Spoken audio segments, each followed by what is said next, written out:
kuphela. Matthew 16 verse 18 uthi ke, I also say to you that you are Peter. Besathi, on this rock I will build my church. On this rock I will build my church. And the gates of hell, the gates of Hades, the gates of hell, the gates of Hades shall not prevail against it.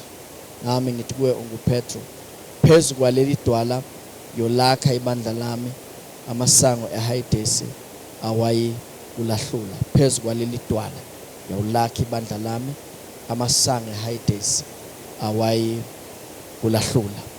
Ake sithandaze. Baba, izwi lakho liyaphila. Namhlanje siyazithoba ukuthi usambulele lona egameni lenkosi uJesu. Ngabikho noyedwa uphuma la engaliqondi. Sikhulekela umusa ukul-understanda ngegama lenkosi yethu uJesu. Amen. So ke bazalwane, le ndaba le esikhuluma ngayo njoba sicishe sekuviki lesithathu sibuka le ndaba le, but akusindaba esingathi singayiqeda namhlanje futhi. So but into ebalulekile akusukuqeda kodwa ukuqonda. Likhona tshela makhelwane akusukuqeda kodwa ukuqonda. So akusizi ukuthi sithi siqedile kodwa siqondanga. Noma ngathiwa siyahlala nje kuyo as long as sizohlala inkosi sinikeza umusa, kodwa into ebalulekile is to understand ngoba uthi uJesu phezu kwaleli dwala ngiyolakha ini ibandla lami. So uJesu uyena ozikhulumela uthi ibandla lakhe uzolakha yena. So thina manje sisebandleni lakhe, sisebandleni lakhe.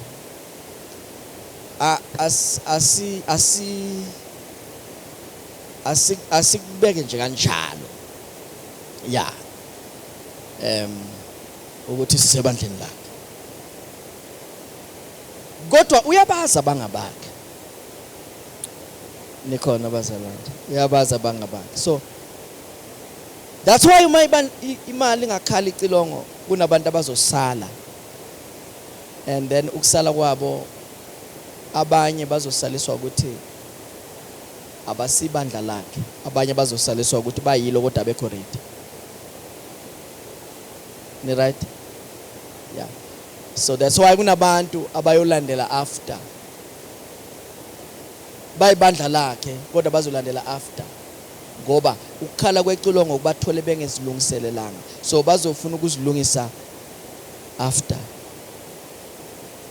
So silwela ukuthi sibe abahamba kuqala. Tshela makhelwane abahamba kuqala. Yeah. Ukuthi makhala icilongo sibe aba take the first flight. Because the first flight is free of charge. Abazolandela bazobe sebezigibelela ke bona bazozikhokhela. But the first flight is free of charge because that one Jesus himself has paid the price for the first flight. Nisasekhona. Yeah, ngoba insuku zisigcineni. So fanele siyikhulume lento silokhu siphinda phinda ukuthi hayibo Jesus is coming. Yabo, singa relax ngoba it won't be long. Lento izoyenzeka. Eneke akungihluphi nakancane bazalwane. Uma ngabe inkosi decide ukuthi ngikhule ngize ngibe umkhulu ngize ngiqede ibanga lami, inkosi ingabuyanga, akungikhathazi lutho. Ngiyoloku ngisho yona lento. Ni right? Because it's not a lie. Uyena oshilo what he is coming. So masibatshela abantu sitshela sindathi sisikhuthaza ukuthi uyeza asiqamba manga. Kodwa nawubuka ikhathi ziyakutshela ukuthi manje thina siku generation kwangempela icilongo ezokhala kuphila thina. Nisasekhona. So abantu okufuna bazilungise kakhulu manje yithi. Ngoba thina siphila kuleso sikhathi la ngempela icilongo lokhala in this generation. Yabona. Manje ke asikwazi ungayikhuluma le ndaba. So makathi upon this rock I will build my church, it was still a vision. Mbobe kanombono. Yingakho bazalwane ibandla lingumbono kaJesu. Mina angidingi uba nombono webandla, ngoba ibandla linomuntu onombono walo. Mina ngidinga ukuthembeka embonweni walo. Right? I don't need to have a vision for the church because the church has an owner. And the owner has a vision for his church. So mina ngiqashelwe ukuthi ngifeze umbono noma ngilwele ukuthi umbono wakhe ufezeke ngalento yakhe. Nawe lapha eCash Build mntana kaNkuluNkulu, eCash Build. Kuphi? Yeah. Ngene lapha eCash Build. Bakubonisa nje lokho ithombe abafakile ze manager ukuthi just nje ukuthi wazi ukuthi manager ngubani. Kodwa akukhala isicathulo semanager lapha. Ukukhala isicathulo seboss. Abanikazi beCash Build. So lo uqashile uvela yena kakhulu, abanikazi abaveli. Lo uyareporta lo every month funeka a report ukuthi usebenza. That's why they can hire, they can fire. Yabo. So nami ngimi nje I know ukuthi uJesu uyaxoshana. Njengoba eqhashana nje uthi uyaxoshana. So nami ngizama ukuthi ngingaxoshwa. Yingakho ngesisikhathi uthola ukuthi sikhuluma into ongayithandi wena. Kodwa ukuthi ayithandwa uwe akusho ukuthi uyeka. Ngoba asiqashwanga phela nguwe. Nathi silwela ukuthi itikiti liloku liqhubeka ngale nkosini ngoba if I please you I can be fired. Ni right? uNkulunkulu umeqosha umuntu nako kumxosha angamkhiphi. Kodwa amxosha. uSaul uhambe iminyaka ewu40 esexoshiwe. uNkulunkulu athi angisamfuni ngizitholele omunye. Zokubuhlungu ukuxoshwa uNkulunkulu. Yingakho uma uzohamba uhambo noNkulunkulu ufanele ufunde ukungabi uman pleaser ube nguGod pleaser. Bonke abantu abaphushwa ukuthi abantu bazothini awukaqali wena ukuhamba noNkulunkulu. Wena osaba abantu. Indaba yakho isenzima kakhulu. Ngoba na uhamba noNkulunkulu uphumela obala kuswela abasupportayo. Uyimele nje into wedwa kungena umuntu okushayela izandla. Actually kungenzeka kwabantu abakugxekayo. Uncipha abakusupportayo. Kodwa na uhamba noNkulunkulu ulwela ukuthi angakushiyi vele uzophumela obala. So ke uma ngabe unenkinga yokuthi umele iqiniso kubantu abasondelene nawe, khohlwa ukuthi uhamba noNkulunkulu. Awukaqali wena. Yingakho bazalwane kuyamangaza ukuthi yena uJesu lo esishumayela ngaye unamazwi awakhulumile, angithi asifuni ukumlalela. So njengoba singamlaleli ukuthi uthini, siba nama expectations wezinto angayishongo. Uthi uJesu, I did not come to bring peace, but he is the Prince of Peace. And now we assume that since he is a Prince of Peace, when he comes he brings peace. Would you know, I did not come to bring peace but a sword. I came to set up a father and a son against each other. So indodana ilwa noyise, umama alwe nendodakazi, umakoti alwe nomama sala. Kusho uJesu. Ufunda liphi wena iBhayibheli? Kusho ukuthi ngamazwi uJesu ufuna ukutshela thina ukuthi uma yena efika empilweni yomuntu, umuntu uxabana nabantu.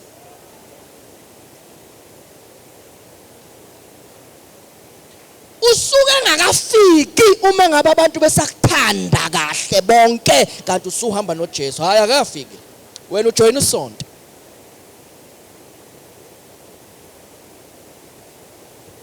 ni right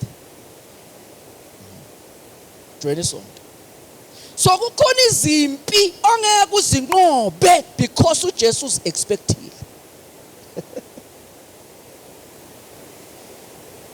uyamangaza uJesu ukuthi hawu awunampi so wena ngesikhathi uthi wena ufuna ukuthula uJesu uthi mina ngizangithembisa ukuthula mina ngithe kuyoxatshanwa la ngoba vele uJesu makangena emntwini uJesu hayi angikhuluma isonto mina angikhulumi ngomuntu ojoin isonto khuluma ngomuntu owamkela uJesu wangena waba inkosi enhliziyo lo muntu loyo ngisho ngabe kumntana umuntu omsha umntwana ofunde primary once wangena ngoJesu ngixabana nabazali ngoba lo mntana uyajika manje bathi abazali sizohamba siyogeza o sizohamba siyophahla lemathuneni sizohamba athi lo mntana mina ngicela ningangifaki bathi wena udlathina la unembe bani uzositshela ukuthi wena usayi emathuneni umncane athi lo mntana ngimncane kodwa nginoJesu lo ngaphakathi kwami akangivumeli khona abantu abamukela uJesu baxoshwe makubo wathi umuntu ngamane ngixoshwe kunokuhlukana naye so wena mangabe wena uthi ngamane ngiye kuJesu kunokuthi ngiye kumndeni wami you are lost shame on you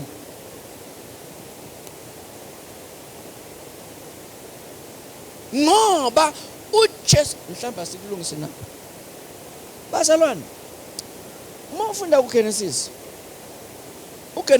unezinto eziwu2 esizibonayo makufika abantu kuba nabantu uGenesis kuphi konje Genesis kukhona ifamily uGenesis angithi bese kukhona ibandla uGenesis uGenesis unefamily unebandla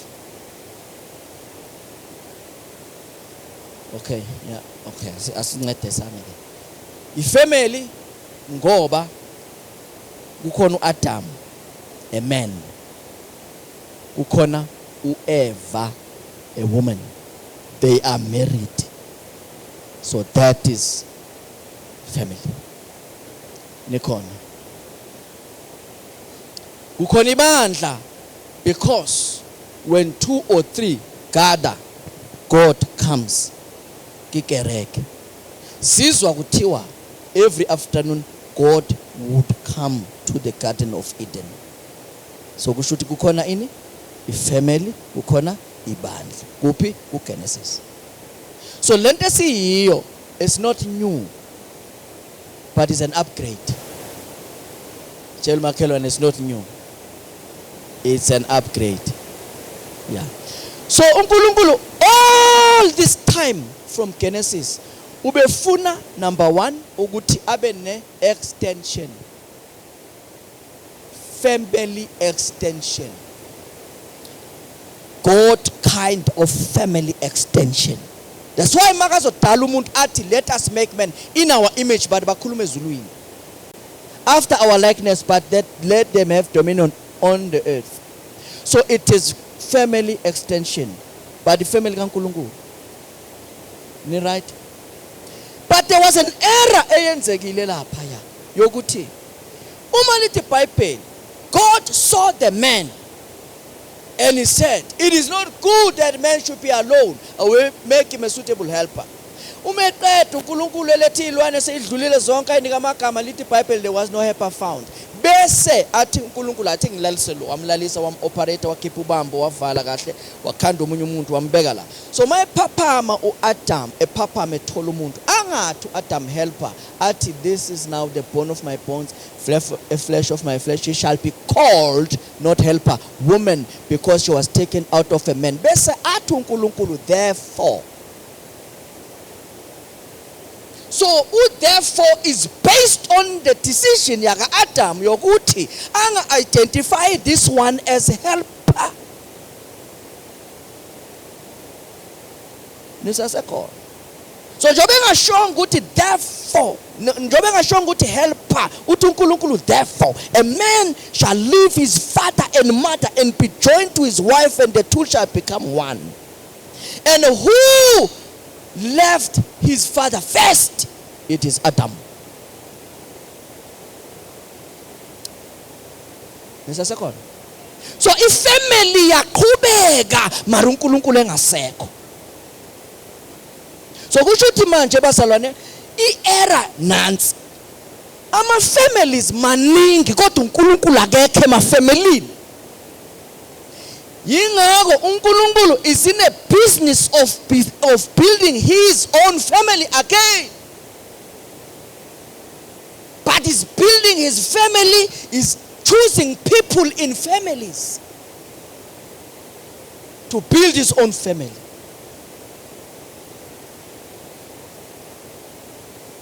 Nisasekhona. Ngoba uSathane waphambanisela umuntu. Umuntu waxabana noNkulunkulu. So umndeni womuntu waqhubeka kodwa uNkulunkulu engasekho. That's why imishado iyaqhubeka noma abantu bengakholwa. So ke singabe nje siyakhohlisana nje ukuthi sithi na ungashada nani ngashada ningakholwa angeke ume lo mshado. Hayi imshado yama bakithi uNkulunkulu engekho. Ni right? Iyami impela nje ime ngabaphansi. Imshado. Ime impela imiswe yiphandla, imiswe ukuphahla, imiswe inyongo imshado. Kodwa uNkulunkulu engekho. Into umahluko la ukuthi uma ifamily inganaNkulunkulu, icebo likaNkulunkulu alifezeki ngalo family. Angazi noma usuyayizwa ke manje. So umndeni ungama uNkulunkulu engekho. Kodwa icebo likaNkulunkulu ngomndeni ngeke libe khona ngoba uNkulunkulu akekho. That's why uSathane ufaka icebo lakhe le distraction emindenini. Ngoba abantu bashiya uNkulunkulu bakhe imindeni yabo.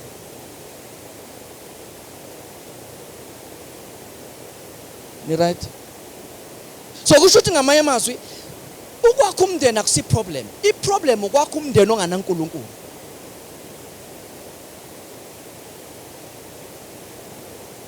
That's why uNkulunkulu ethatha serious indaba ukuthi umuntu mekashada angashadi nomuntu ongakholwa kanti uyakholwa. Ngoba akakwazi umuntu okholwayo akho umndeni ovula umnyango ukuthi uSathane angene lula. Ngoba already there's division. If the division iqale kini ekhaya kini, yini ezobanga ukuthi division ingabi khona between you and your spouse? Niyaba bakithi. Bakhona abantu esibaziyo ababethanda uNkulunkulu. Bawiswa ukushaya.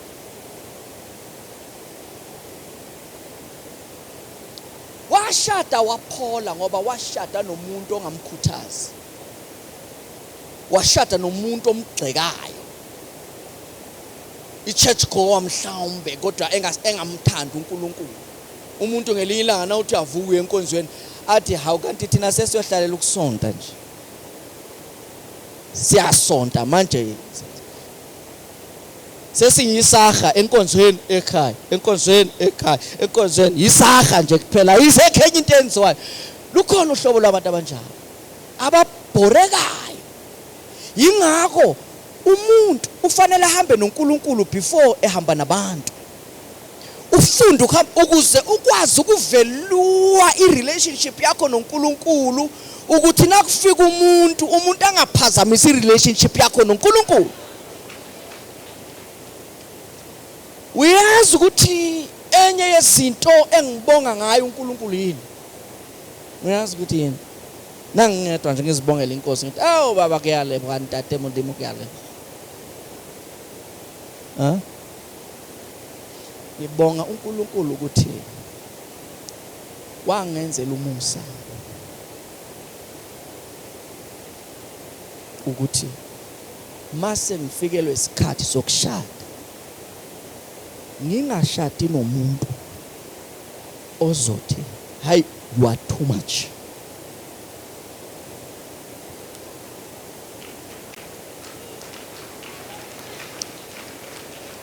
Wayithi wambora.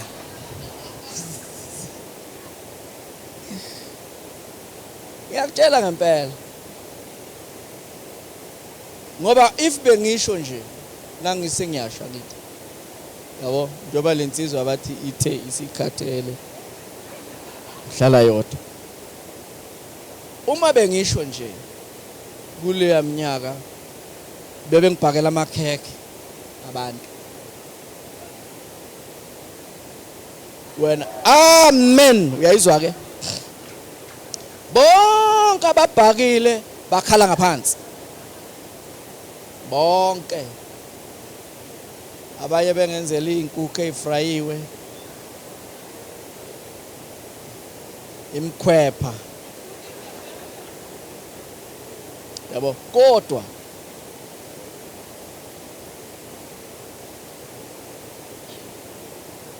noma ngabe kwenzeka bebengeke bayimele lento engiyiyo. Bebengeke bayimele. Ngoba ngiyakutshela ngempela, ithi ngikubonisa ukuthi ngempela bebazongitshela ukuthi wathi wampora. Number 1, mina noma ngijabule kanjani angijabuliswa umusic onganaNkulunkulu. I've always been like that. So ngeke nje kuthiwa ngijabulile bese ngithela mhlawumbe ngishaya amapiano mina ne.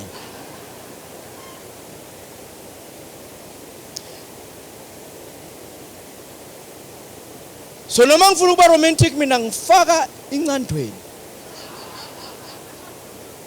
Ngoba inayo ingoma ethi lobola umkakho ndoda. Yabo, so ngishaya lezo. So I will be so kona abantu bebange bayikhona lento abayifuna bebange bayikhona. You right? Yeah. Ngoba mina nginokhohlwa. Ngilibala uNkulunkulu. Libala uNkulunkulu. Azathi mamdlala awukodwa. Ake sithi ndokushaya umoya bese ngithi oh hey by the way hey. Asambe. Yabo. Ngempela. Nginjalo nje. Libalela uNkulunkulu. So uyangi-understand. Ukuthi lo muntu lo na ufuna ukuthi abe ngubest amphazamisi la kwaNkulunkulu. So anginazi isikhathi esinye anginayo into. Phela so. Angitsho yabona ke. So akekho umuntu abesibonke abantu abangamela lento le. Uyayibona ke manje. Ni right? So ngabe sengipholile. Ngabe sengiyabanda. Ngisamfuna uNkulunkulu. Kodwa uNkulunkulu wangenzela umusa. Ngahlangana nomuntu okungathi noma ngiweak uyangisupport ngikhuthaza. Qhubeke. Uyabona musa. So it's not about ukushada nje. It's about icebo likaNkulunkulu. Uyayithola ke manje. Ngoba kusizana ukuthi umuntu ashade kodwa icebo limile. So baningi abantu abaku struggle. Icebo limile kodwa ushadile. And manje ufanele ayogaya umqombothi. Ngoba uye wayifaka. Ngiyamtshebona. Ingcono into yomuntu osindiswe eseshadile. Ine grace yakho. Inzime yalo ongene ebhekile. Kuzusifakile lo. Ni right? Yeah. So uJesu uthi uzela ukuhlukanisa. So uma ngabe ukuhlukana ukakuboni. Check inkolo. yakho ukuthi le yakho inkolo yini ngathi ibutha zonke yakho ayihlukanisa iyahlanganisa ngoba manje bazalwane ayikabi but sengisho ukuthi uma ngabe umndeni unganaNkulunkulu lowo mndeni loyo uyisithixo abantu bavelwa izibongo zabo ukudlula ukuvelwa uJesu so isibongo siba isithixo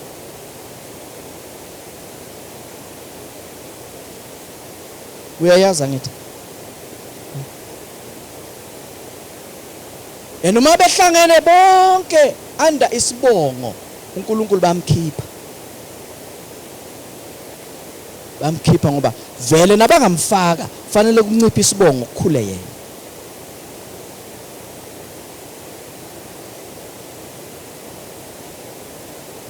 that's why uNkulunkulu ezakhela umndeni wakhe manje so now uzo understand ibandla kunezinto eziningi mhlambe about mhlambe esingazibala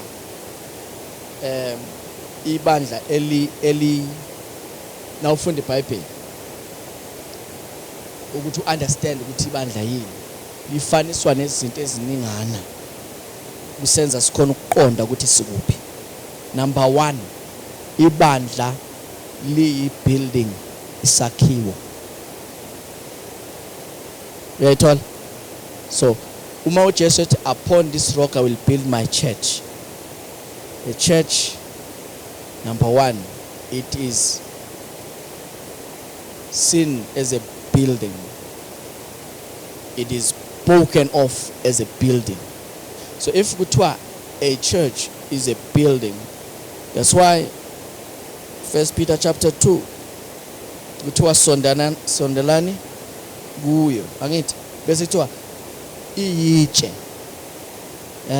so Christ in a building he is a foundation right so if the church is seen as a building Christ is the foundation of the building and we me and you are bricks are stones so kushuthi uma ngabe kade kuthiwa this building represents Christ so Christ this building represents the church so Christ there's no church without Christ once what church fanele sibuze ukuthi where is Christ because kereke esinamudima sikereke esina Jesu yakibe handle uJesu uyingxenye ebalulekile ebandleni so ibandla alikho engekho nikhona abazalwane so hayi ukuthi uJesu wakhe ibandla bese ayahamba yena uhlelile no he is part of the church that's why uma uSaul ezingela amakholwa ithi language kaJesu kuSaul Saul ungi akathi uba zingelelana uthi ungi because uthinta yena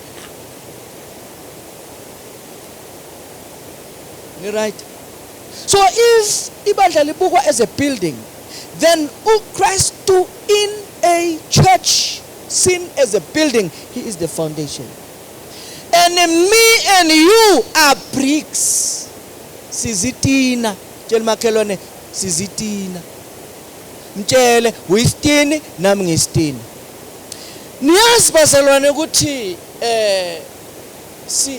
asikhuluma indaba nansi itini lezi ezakhele building sasithenga lapho esazithenga khona ngiyacabanga bazikhanda khona and then zafika la ngetruck so beza ama truck bafike babeke la ama pallets sihamba ngama 500 la zipakwe la ngaphandle uma zisapakwe la ngaphandle ziyatshontsheka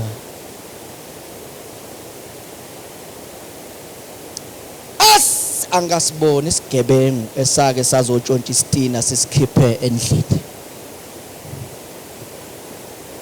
noma sikhona kodwa angakahlangani nesigebengu esikwazi ukukhipha isitina sisikhiphe endlini. Nisase right. Uyazi lento isho ukuthini? Isho ukuthi i-traffic lokwehla kwenyuka kwabantu abakholwayo is a proof ukuthi they are not part of.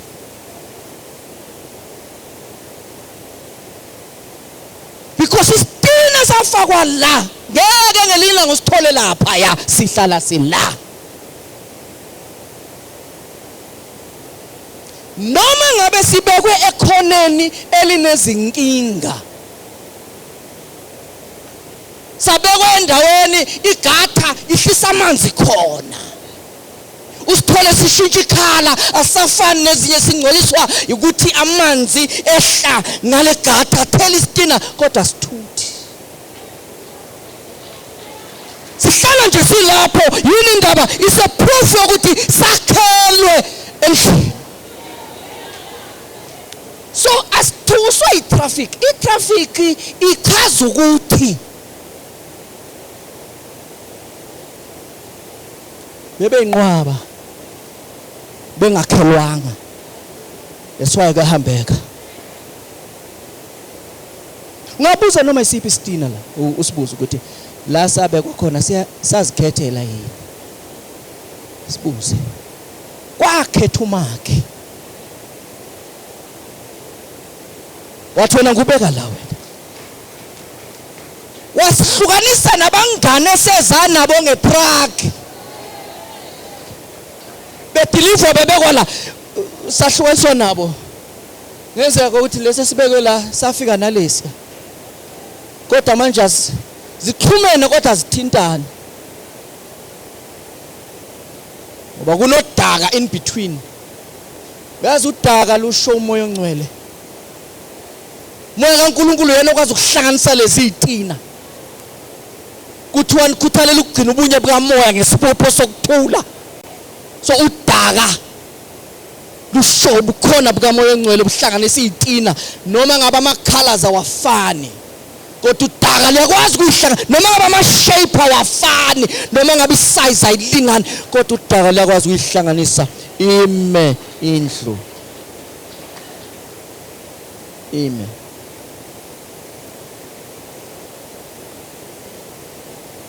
Abantu ukuthi namhlanje bangaka basesenqwabeni abangakafaka. Ngoba umuntu ongakafakwa ubuilding uyatshontsheka, uyathatheka, and kuyokwakhiwa ngaye enye indlu somewhere.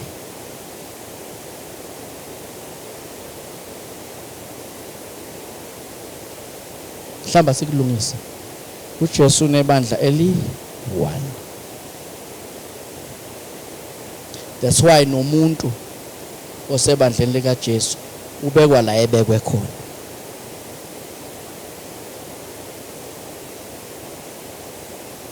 Awuhambe uzibeka wena la uthanda khona. If uyakwazi ukuzibeka la uthanda khona noma uyakwazi ukuthatheka, kusho ukuthi bowuvela usenqwabeni. Wathengwa khona kodwa ufakwanga.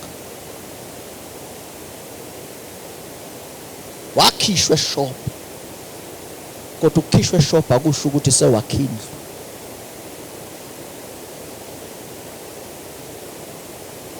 Ubheke ngapha kwamakhe. Makhe ngathi uyajuluka nje. Ngathi uyajuluka makhe. Ile ngathi uyajuluka makhe.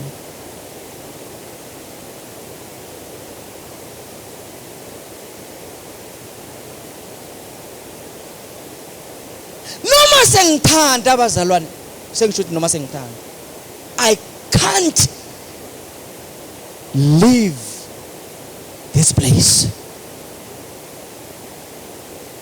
Why? Not because ke rude. Because he commanded. Dula mo.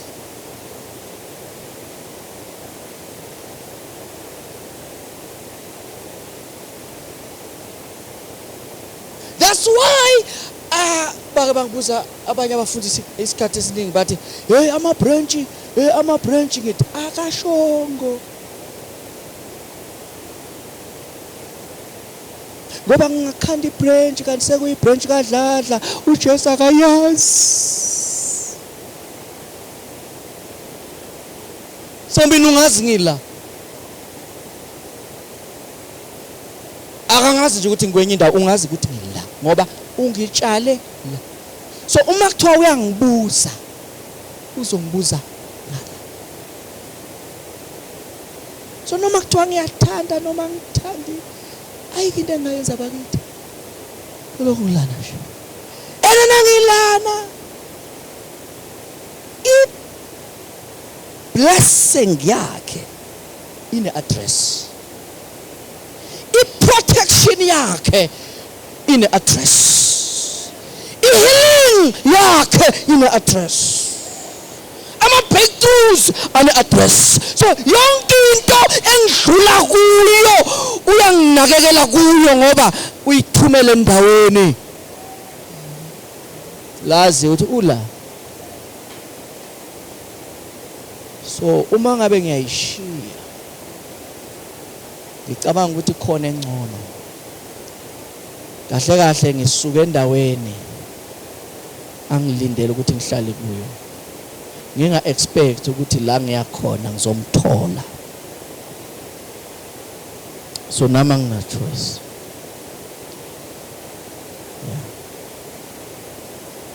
i-insurance yingakho anginayo insurance lega life cover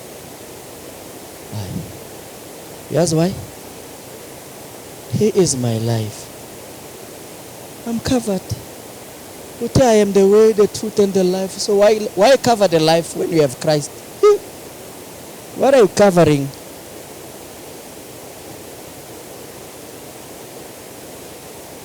lama phone lathi should you die abangithusi nje labo futhi angwabambi nokuwabamba manje ngoba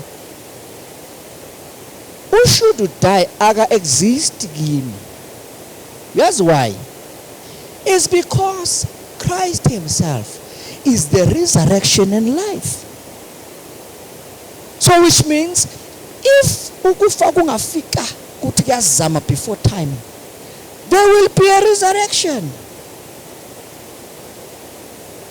bathi abotatu wabo lo omthandayo uyagula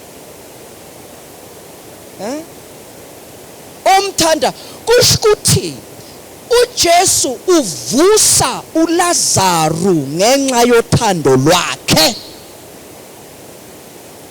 so i-relationship ayiqali sekufa umuntu iqala zonke izinto zihamba kahle build a relationship noJesu ukuze nakuxakeka benendawo khala kuyo ni right ke so a church is a building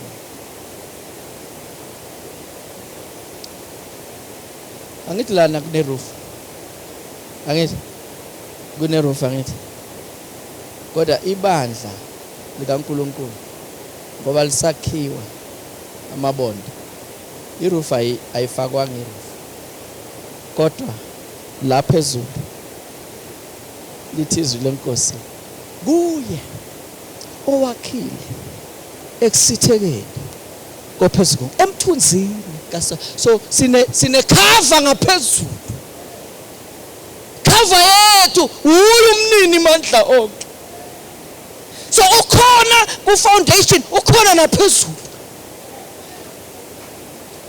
thina nje silwela ukuthi sibe amabonda a strong sibambane basalwane ilanguage yokuthi sibambane I think siyisho bonke abalokwathi asibambane ibona abahlukanayo asithi asibambaneni be filled with the Holy Spirit uzokwazi ukubambelela ngoba ukubambana akunzima ukubambana kanti awunamoya so leyitina lezi solo le building yakhiwa hleli lapha nje futhi lena ke at least akusikudala kakhulu sengisho indlu lohlala kuyo eyakhiwa ngezikhathi ze-apartheid le eyitini ezinkulu yakhiwa amabhunu lesasitina soloko sihleli lapho kuze kube namhlanje ukhululekile ukuthi unendlu ngenxa yokwethembeka kwesitina and le ndlu ihlala bani ihlala umoya ongcwele sayikho empty. Christ is the foundation, we are the bricks, and each brick has life in itself. So umoya kaNkulunkulu uqala hlala esitinini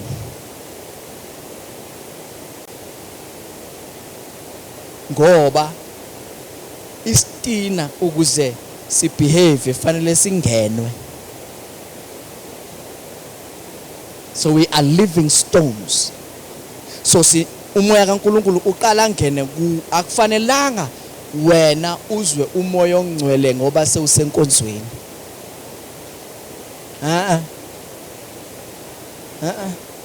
Fanele umuzwe kuwe ngoba na umuzi usenkonzweni uzohlupha na uphumile. Khona abantu ongathi ungababophela la enkonzweni bangaphumi. Hlale la ngoba uma erla ungcono. Hey, uma ephuma lo muntu dangerous. Ngoba kuyabonakala ukuthi he is not a living stone. It's still hard. Akangenwanga. Akalawulwa.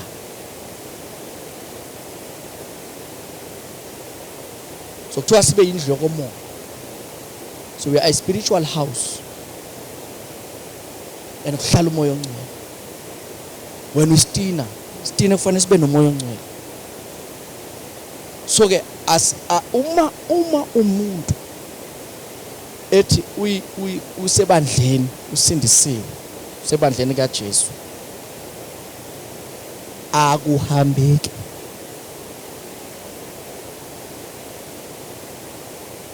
ngoba ufaki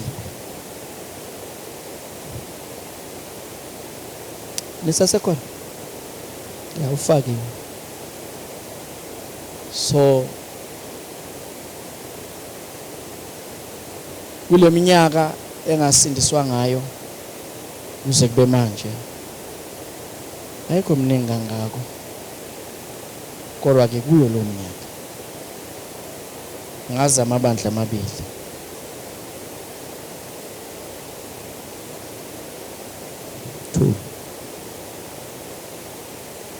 la ngasindiselwa khona nalapha esengikhonza khona ene la ngikhonza khona manje ngize ngoba kusho inkosi. That's why inkosi ihamba nami ngoba kusho yona khona usuku la khona inkosi yakhuluma amazwi alapha ku Luke 19 ithi nizohamba nithole lembongo liboshiwe nilithukulule nililethe enkosini onibuzayo nimtshele inkosi yalidinga. That was the day.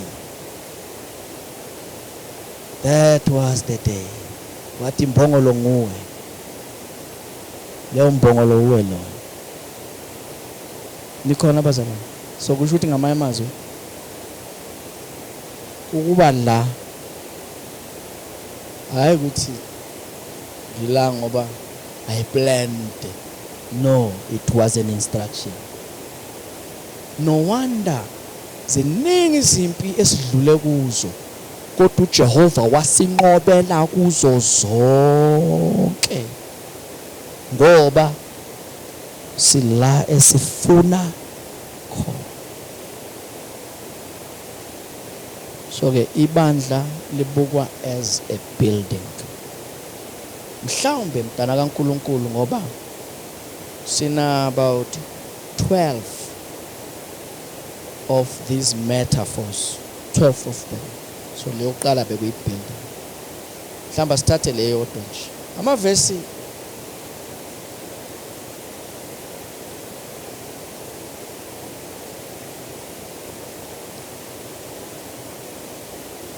ngazi nje.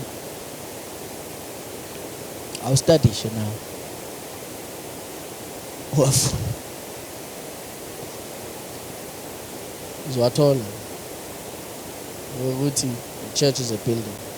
Bheke lapha ngoba seKorinto chapter 3 uzobona ibuilding lapha. Bheke Ephesians 2. But ke asithathe lesibili mhlambe ngicine ngayo bazalwane sizama ukuthi siphuthuma. The church is a body. Okay? Ibandla lini? Umzimba. Into emnandi ukuthi la endlini everybody has a body.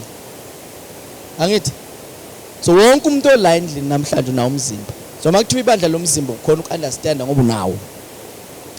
Umzimba wakho uyawazi kahle umzimba wakho. Uyawazi? Uyawazi umzimba wakho? Uyazi ukuthi la emzimbeni wakho khona izinto ongazazi ngomzimba wakho. Ongazi uyibone. Kodwa zikhona. Khona izinto ezikuwe ongakazi uzibone. Kunamalunga ala emzimbeni wakho angaphakathi. Yabona nje the day uthi ufuna ukubona inhliziyo yakho. Like the physical heart. Uthi yazi afuna ukuyibona ukuthi ingakanani ufuna ukuyimejara khwatsamaya.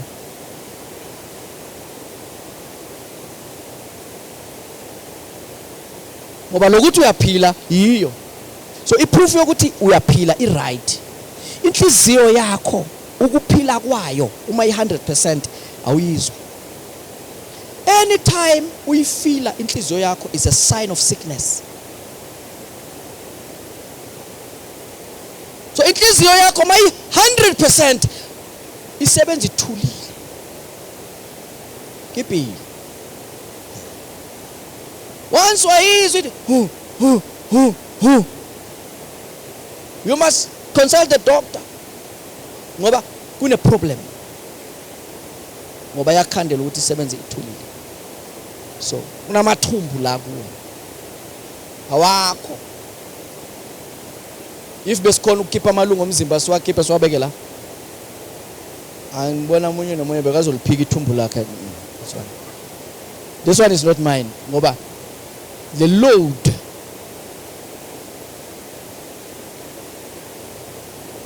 elapha phakathi.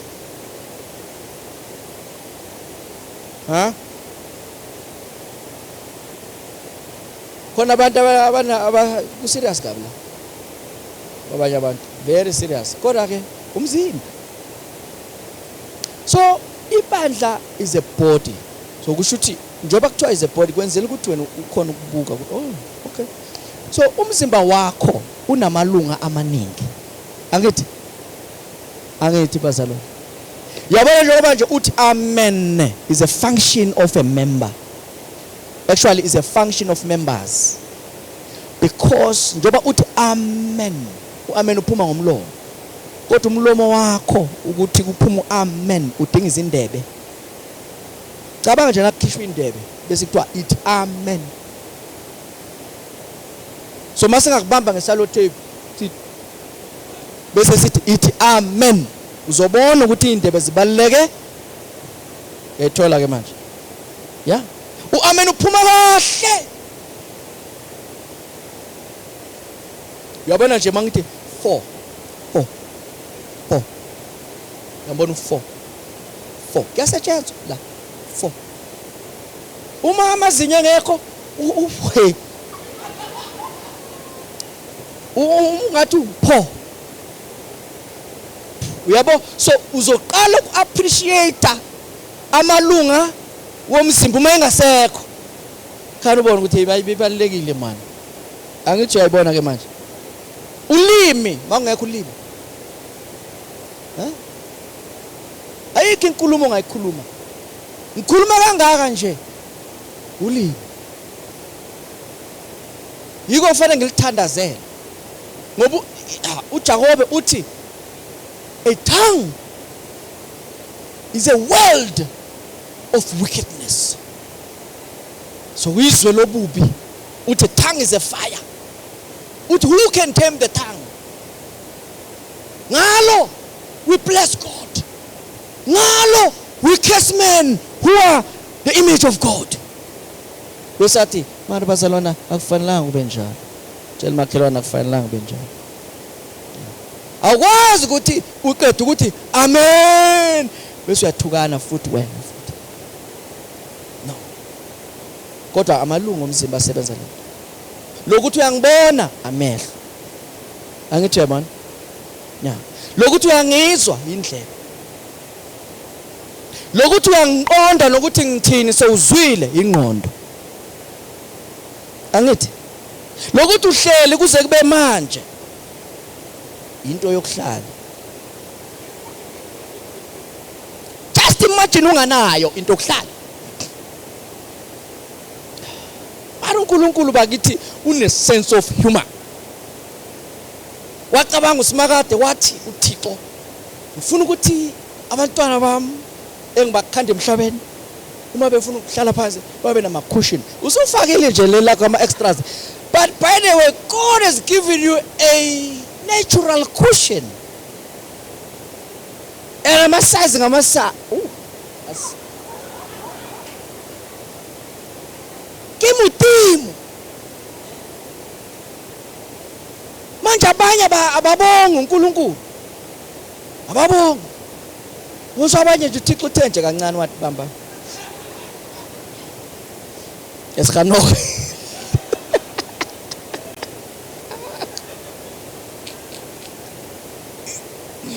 Wakuthi nje esikhanoko wathi ubuthi deva uNkulunkulu akabonanga kahle.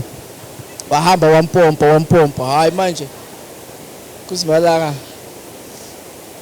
ufuna simculele lengoma ethi sidudula hamba sidudula dudula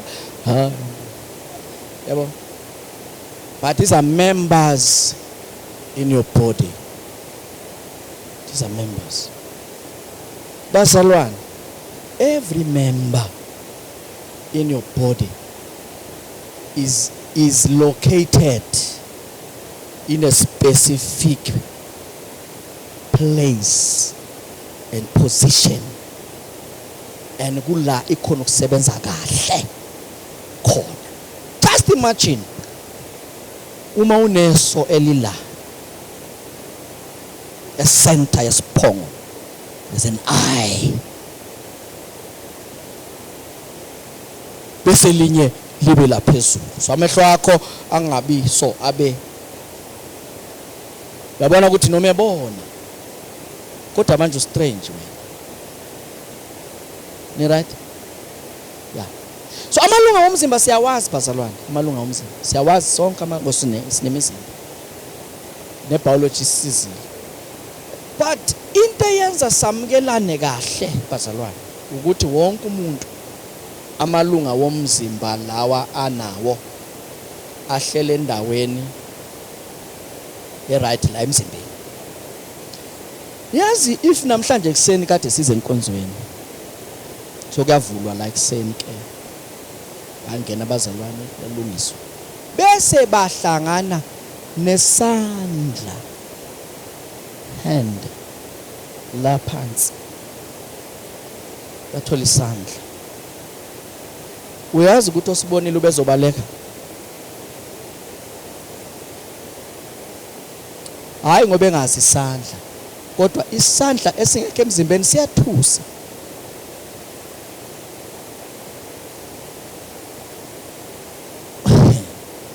Uma ibandla lifaniswa nomzimba, isandla siyohlala silasa sikhona solo wazalwa. Asithuthi akufiki la khona sisengikhathele kunini mina ngiloko ngila no sibonga ukuthi silapha siyakhula kodwa sichange position. Enisandla sinemisebenzi esisetshenziswayo. Ngeke usizwe sicomplain ngoba hey izandla zethu siyasebenza bakithi. Isandla ayikho into esebenza njengesandla. Letsoho cabanga kahle. cabanga kahle into eyenza ukuthi uma uya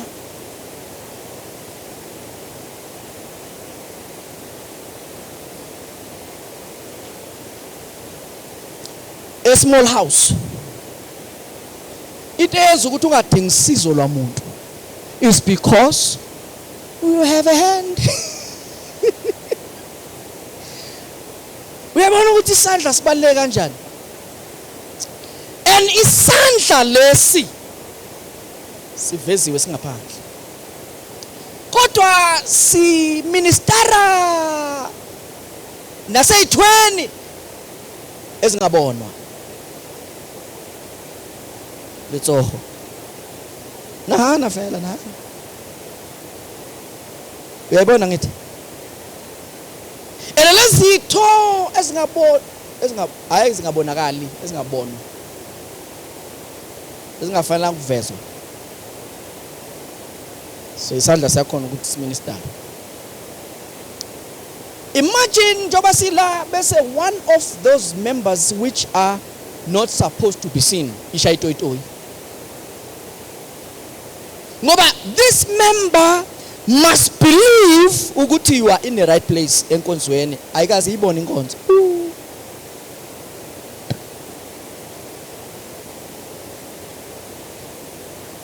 When unemember emzimbeni wakho engakazi ibone ukuthi ukhonzaphi kodwa uyakholwa ukuthi usenkonzweni ngoba uma ungakhetha ukuyiveza uthi ke ithi ngubonise ukuthi sikho ngoba uyahlupha nawe manje lokhu ufuna ukungibuza izinto eziningi. Alright ngizokubonisa ukuthi sikhonza kuphi ke wena so busy ambulance bakuthathe bokucheck ingqondo ngoba is public indecency but sikhuluma ngomzimba. A church is a body. If a church is a body, Christ in the body is the head. Uyithola ke manje so Jesu ke hloho ya bathi nikikereke kapa kiphutheho. Okay. Bese thina we are members. One member. When awusima member, we member in the body of Christ. So and ukuthi wena ungeyiphi imember, it is the decision of the owner of the church. So ma understand lento umona ungena lapho ukuthi kunabantu aba sebandleni but uNkulunkulu babeke ukuthi basebenze emfihla emfihlakalweni. Sibona izinto zenzeke ebandleni is because kukhona ama member asebenza emfihla abalulekile kakhulu lawa asebenza emfihlakalweni ngoba enza ukuthi lokho kubonakala kusebenzeke. So mawungabe understand lento uthi wena ukhandela ukufihlwa ufuna ukuvela. Uthi wena ubukhandela ukuvela ufuna ukufihlwa. Because chaos in the body. Enibazalwane isifo singumphumela wesitho esingasebenzi kahle. So umuntu makuthiwa uyagula kusuke kunelungu emzimbeni elingasebenzi lento elibekelwe ukugula lokho. Kusho ukuthi ibandla lika Jesu uma kuthiwa alikho right liyagula because members are not functioning as they were supposed to. So they are bringing pain in the body. So isandla abazalwane nangilunywa ngiyasebenzisa. Uyinwaya yabona? Nwaya nje. Isandla siyanwaya nje yabona sesikhathi ufake nala. Sijwayele nje lento lezi isandla ezakho angaze yena ezakho. Kodwa ke mina ezami ziyafika nalapho yabona nje so ngoba azikaze sicomplain. But kungenzeka ngesikhathi kube khona imember in the body isandla singakhona ukufinyelela, isandla sikhona ukufinyelela kula member. And if isandla sikhona ukufinyelela kula member edinga usizo, sekufanele kutholakala usizo from outside. Yabona? Usizo from outside. So that's why uma kunendawo ongakhona ukuzinwaya kuyo, yabo, ungatholakala sokuthi abantu wenzani ngiyazinwaya ngoba izandla la ngilunywa khona azikhona ukufika. Uyayithola yini mntanami uNkulunkulu? So ma-understanda umzimba ukuthi usebenza kanjani, number 1 ufanele wazi ukuthi ukuthembeka kwakho la ufakwe khona kubalulekile, ngoba ukungathembeki kwakho kuletha ubuhlungu emzimbeni. Number 1 fanele uthembeke la ufakwe khona wenza inkonzo yakho. Number 2 la kunenhliziyo lapha selona, le nhliziyo ipompa igazi. Njengoba ilipompa kanje, ilipompa ukuthi liye yonke indawo. And ukuphila kwalamalungu omzimba kusegazini. So uma igazi lingasafiki kumember ethile, leyo member iyafa. Ngoba bathi igazi alisafiki. That's why kukhona ukuthi umuntu bathi mhlamba amnquma, bathi igazi alisafiki sanquma. Ngoba bayazi ukuthi uma beyeka kuzoqhubeka. Yabona? So umoya kaNkulunkulu uyena osisizayo ebandleni ukuthi this life will flow, because it's life flowing in all the members of the body. And alethu ukuthi kungabe nokuphikisana. Izandla zakho azikaze zabanga ukubamba, noma zombili zikwazi ukubamba kodwa zibange, ngoba izandla zakho zincike ku decision yasenhloko ukuthi namhlanje kubamba bani. That's why khona abantu kuthiwa abo left handed njengami. So u left ukhuthela yonke into, u left uhamba phambili, yonke into u left uhamba phambili. And right ngeke umuzwa toyitoya, hey nawe uyaphapha mama, njalo we kathi uyosunginike nini chance. Sase right.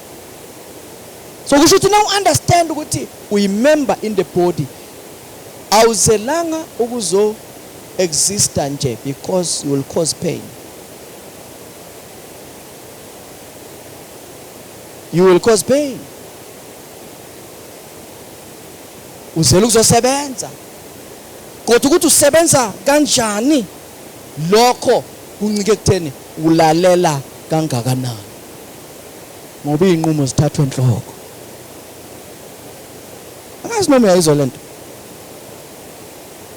Uma ngabe umunye nomunye kade understand ukuthi ibandla leyini, ngabe izimpi zokubanga ikhundla azikho, competition abayikho, sike sabona abantu bebanga iregister.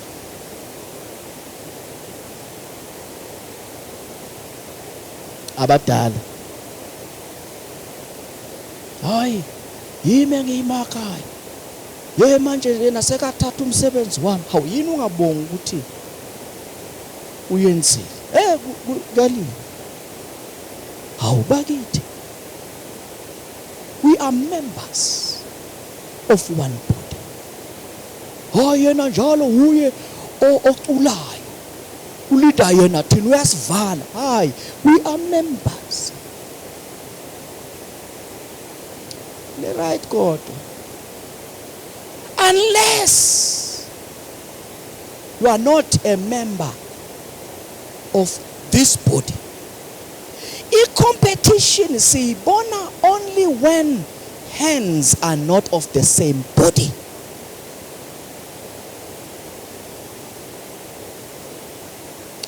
Uyezwa mdala kaNkulunkulu, uma ubona abantu bedonsisana izandla zabo kusuke ngesizo zomzimba wodwa. So i-proof yokuthi you are not in the body of Christ is the attitude you have towards others. So kuyaku-expose ngesikhathi ukhompyutha.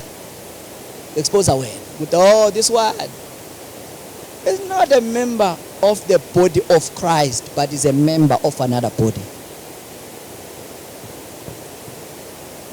Angeke uzwe isandla sihleba indlebe. Hey nawe, nibonile le ndlebe ngakanani? Ori indlebe zihlebana. No. So uma bazalwane bese behlebana is a proof yokuthi khona bangasingxenye umzimba kaKristu lo. That's why they behave like this. Because in the body of Christ there's harmony.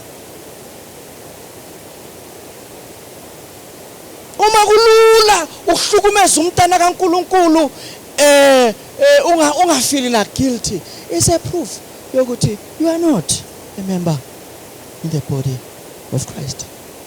Ujoin ikereke. Noma ukhona ukuxola noma ulinyaziwe, it's a proof yokuthi you are not a member in the body of Christ. Ngiyasebenza ngezandla bazithi. Nakuya. Phethe isando ngapha. Ngapha. Ngiphethe mhlambe ispeaking. Ufuna ukushaya speaker singene la singena khona. Bese kwenzeka imistake. Isando singa speaking. Isandla siye sandla.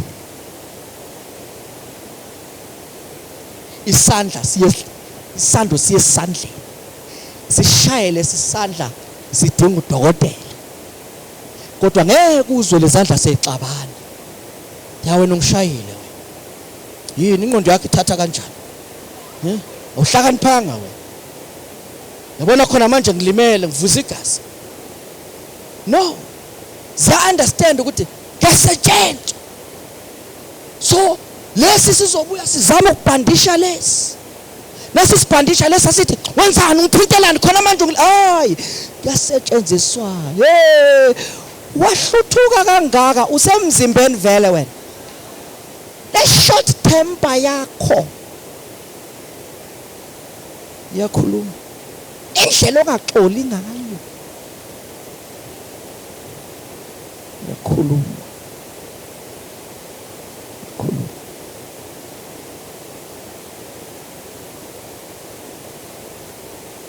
yakhuluma. We are the body. Dalo lokusho. We are the body of Christ. Namhlanje. Check, are you really in the body of Christ? Indlela opitha ngayo. Ukwathela into ya last off.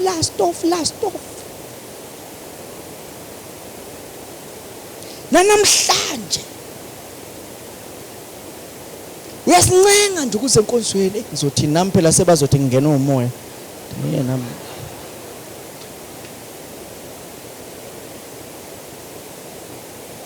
Bakhona abantu abanjalo. Hayi phela nami sekuzothiwa nami sengiye nje. Jabana into angisayizwa lento.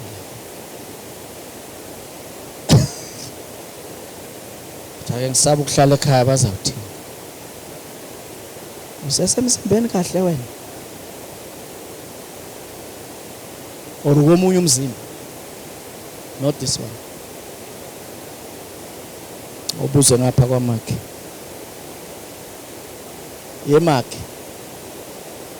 Yemakhe. Uyangifila mara makhe.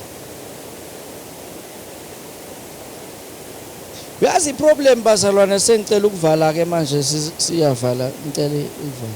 Uyazi inkinga enkulu nansi. Inkinga enkulu ukuthi uma ngingathuma umuntu manje ngithi akayosithengela i-chicken. Sicela awusitholele i-chicken. Mangithi nje chicken, abantu kunento eziningi esigijima la ekhanda lapha. Masithi nje chicken. But ba few abacabanga inkukhu ephilayo. Very few. Omunye uzobuya ne2 kg. Athi uthe ufuna chicken nayi, ngitholela mix portion. Omunye uzobuya ne-KFC, athi uthe ufuna chicken. Ngithola streetwise. Kodwa abambalwa bangafika nenkukhu ephilayo. Uyazi lokho kusho ukuthini? Kenzeka abantu bathi we are the church. Kanti bangama members in a bribe pack. That's why bebanda kangaka. There's no life flowing in between. There's no relationship. Kodwa base plastic in a lot. 5 kg, 10 kg, kuyabanda lapha ngaphakathi kodwa zonke ivalelwe endaweni eyodwa. So singayibiza ibandla kanti ibribe pack. No wonder there's no relationship. Ngoba uma members ehlangene, the blood can flow. Alikho igazi ongalithola lapha kuleya bribe pack leya. Alikho igazi balikhipha kudala ku clean lapha kumhlophe. Buzo makhe.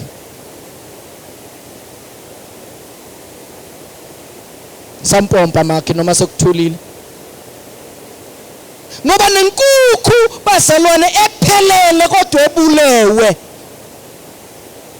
Ifile yona kodwa inkukhu uyangitholele nje ichicken umuntu akuzile nayo bayikhiphe nje inyawo nekhanda. Bakhipha nokwangaphakathi kodwa ithe. But there's no life. Kungenzeka yini ukuthi sinjenge chicken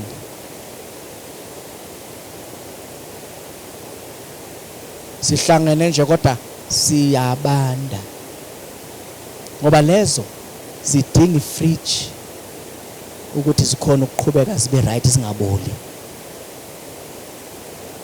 kodwa ephilayo idinga ilanga ukuthi iqhubeke iphile ngoba kunegazi eliflowayo. That's why kunabantu uma sikhipha izinto zika Satan bakwada. Why bekwada? Ziyaba expose ukuthi base fridge.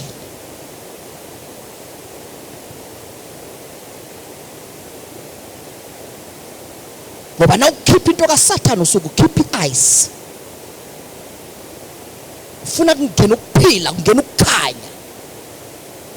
Khipha ubumnyama. Bakwada ngoba ziyaba expose man. All along sicabanga ukuthi they are alive. No, they are not alive. They are dead, but they are inside.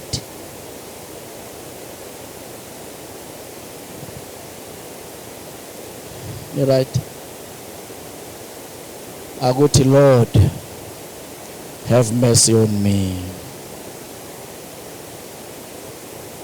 Alasiphakameni bazalwane. Sizothandaza.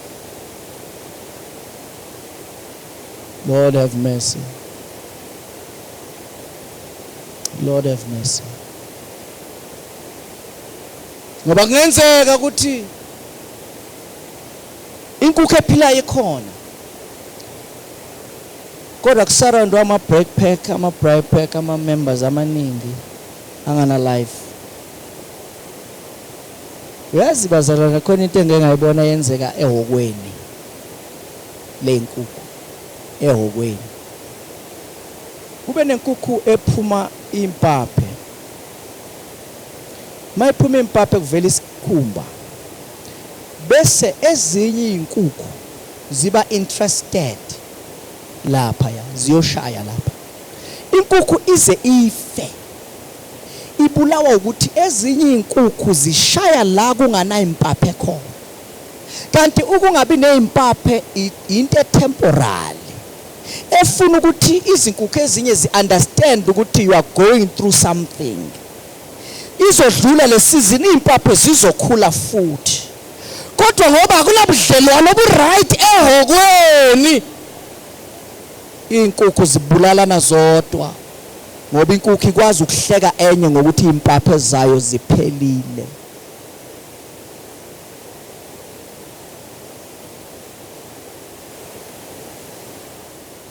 So khona izinto noma kungathiwa siyazikhuza azipheli. Why zingapheli? Ziyaphuva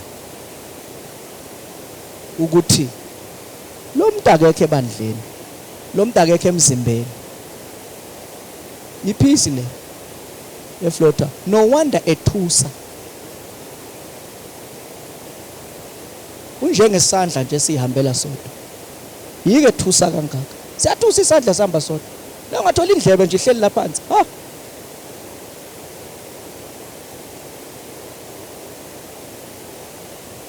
Uyena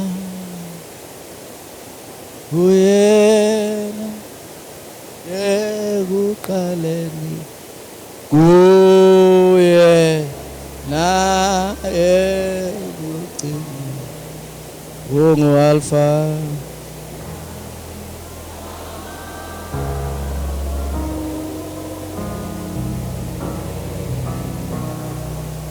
phela bazalwane ke sikhuleke nje ilona lo athi Nkosi ngisize ngibe semzimbeni ngisize ukuthi ngibe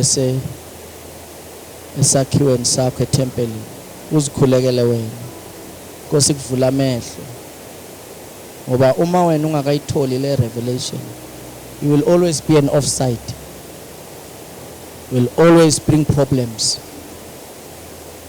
ngoba ukayitholi le revelation ukuthi you are in the body, you are in the building.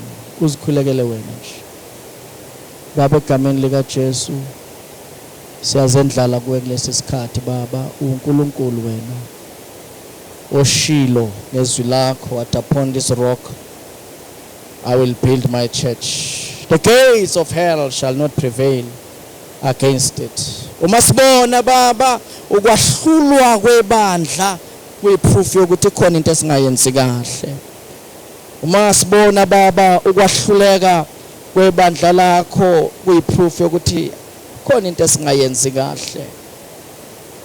Namhlanje Baba siyathandaza egameni lenkosi uJesu, open our eyes. Vula amehlo ethu, vula ilona lo yamehlo ukuba Nkosi abone ukuba kuyini akufanele kulungise. Mvula amehlo ukuba abone izinto ezimenza angabi sebandleni. Mvula amehlo izinto ezisempilweni yakhe Baba ezenza ukuthi angabi semzimbeni kaKristu. Moyo ingcwele ibandla laqala ngokufika kwakho. We surrender unto you. Sebenza empilweni yalona loyo uziveze uNkulunkulu. Sebenza Baba enhlizweni yalona loyo uzibonakalisa ngoJehova. Sebenza empilweni yalona loyo umambulele ukuthi umfuna kuphi. Egameni lenkosi uJesu sitshalwe nguwe, sibekwe nguwe, sakhiwa nguwe. Siyathandaza ke namhlanje ngakwazeke Baba ukuthi uNkulunkulu egameni lenkosi yethu Jesu.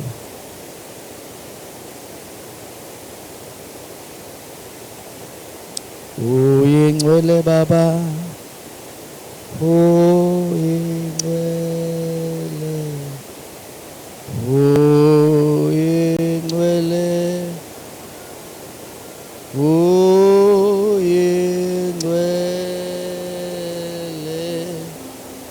uyingcwele Mama,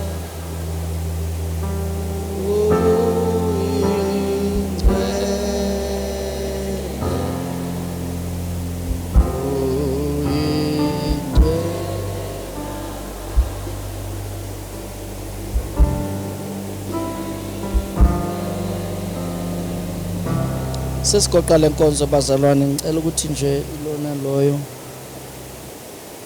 usho lo mthandazo emva kwami.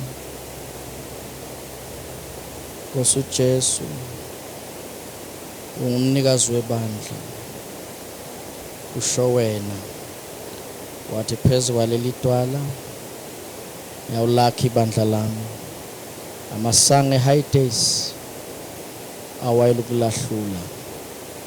Uma ngibona Baba ukwehluleka kwami kuyiproof yokuthi khona okungekho right empilweni yami. Namhlanje Baba ngiyaphenduka, ngazisola kuwe, ngithethelele yonke indawo la ngenzanga kahle khona.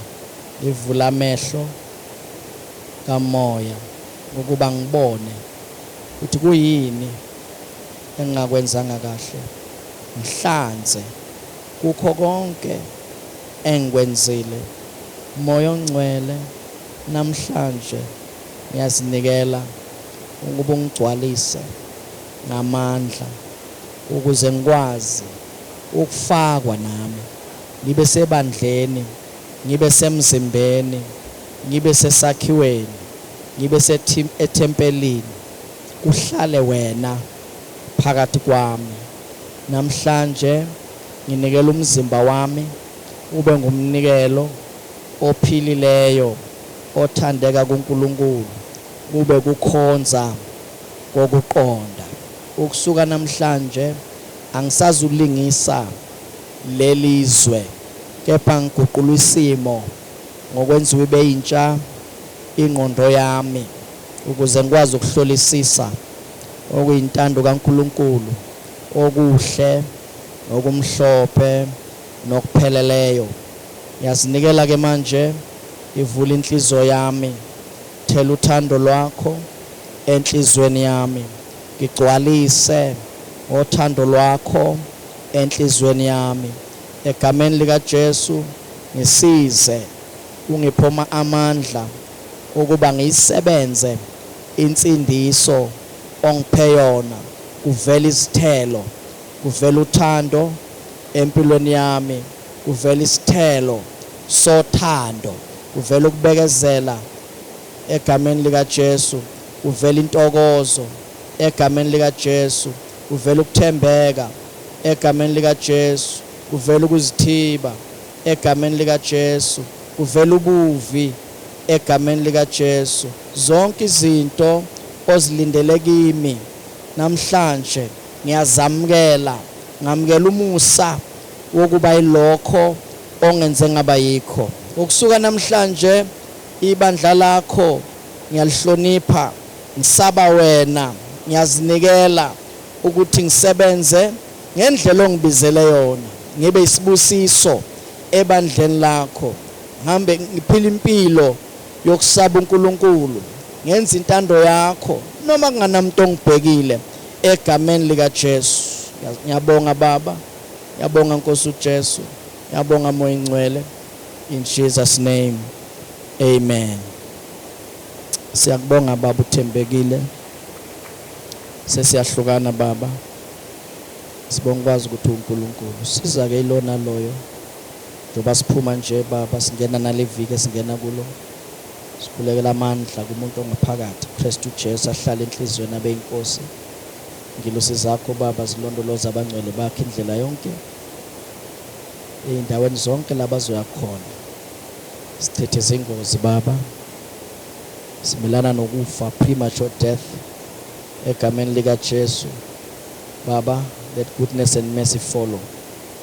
Okuhle nomusa makulandele ilona loyo egameni lenkosi yethu Jesu. Thembekile Baba, kakho njengawe, uyisiphephelo sethu wena, uyinqaba yethu wena, ulidwala.